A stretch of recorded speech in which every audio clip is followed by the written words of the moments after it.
3 ಬರ್ತದೋ 5 ಬರ್ತದೋ 10 ಪಟ್ಟಿ ಬರ್ತದೋ ನನಗೆ ಸಂಬಂಧ ಇಲ್ಲ. ನಾನೀಗ ಹೇಳ್ದೆ ಅಲ್ಲ, ರೈತರ ಸಮಸ್ಯೆ ಕೇಳಲಿಕ್ಕೆ ಯಾವನಾದ್ರೂ ಬದುಕಿದಾರ?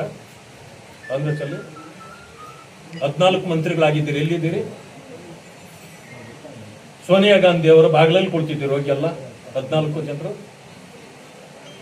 ಇನ್ನು ಆಗಬೇಕಾದವರು ಅಲ್ಲೇ ಕುಳಿತಿದ್ದೀರಿ. ಅಮ್ಮ ಭಿಕ್ಷೆ ಕೊಡಿ, ಭಿಕ್ಷೆಯನ್ನು ದೇಹಿ ಅಂತ. ಅದು ಭಿಕ್ಷುಕರ ಪಾರ್ಟಿ. ಅದು ತಮಿಳುನಾಡಿನಲ್ಲಿ ನೋಡಿದ್ರಲ್ಲ, DMK ಜೊತೆಯಲ್ಲಿ ಒಪ್ಪಂದ, ಸೋತ ತಕ್ಷಣ ವಿಜಯ್ ಜೊತೆಯಲ್ಲಿ ಭಿಕ್ಷೆ ಭಿಕ್ಷೆ ಭಿಕ್ಷೆ. ನಮ್ಗೆ 2 ಮಂತ್ರಿ ಕೊಟ್ಬಿಡಿ, 2 ಮಂತ್ರಿ ಕೊಟ್ಬಿಡಿ. ಭಿಕ್ಷುಕರ ಪಾರ್ಟಿ ಅದು. ಹಿಂಗಾಗಿ ಈಗ ನೋಡಿದೆ, ಕೃಷ್ಣ ಬೈರೇಗೌಡರು ನನಗೆ BDA ಅದು ಏನಾದರೂ ಸೇರಿಸಿ ಕೊಡ್ಲಿಲ್ಲ ಅಂದ್ರೆ ನಾನು ರಾಜೀನಾಮೆ ಕೊಡ್ತೀನಿ ಅಂತ. ಈಗ ನೋಡಿದೆ ನಾನು, ಯಾಕೆ BDA ಬೇಕು?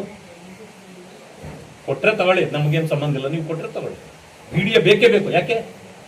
ಸೈಟ್ಗಳ ಬೆಲೆ ಜಾಸ್ತಿ ಅಂತಲ್ಲ. ಇದುವರೆಗೂ ಎಕರೆಗಳದ್ದು ಇತ್ತಲ್ಲ, ರೆವಿನ್ಯೂ ಲ್ಯಾಂಡ್ ಅಲ್ಲಿ ಎಕರೆಗಳದಿತ್ತು. ಎಕರೆಗಿಂತ ಇವಾಗ ಸೈಟ್ ರೇಟ್ ಜಾಸ್ತಿ ಆಗ್ಬಿಟ್ಟದ. ಅದಕ್ಕೆ BDA ಬೇಕಾ?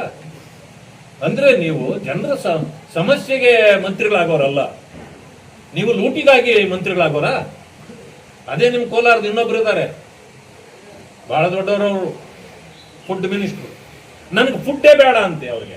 ಯಾಕೆ ಅಂದ್ರೆ ಆ ಫುಡ್ ಅಲ್ಲಿ ವಿಟಮಿನ್ಸ್ ಕಮ್ಮಿ ಇದೆಯಂತೆ.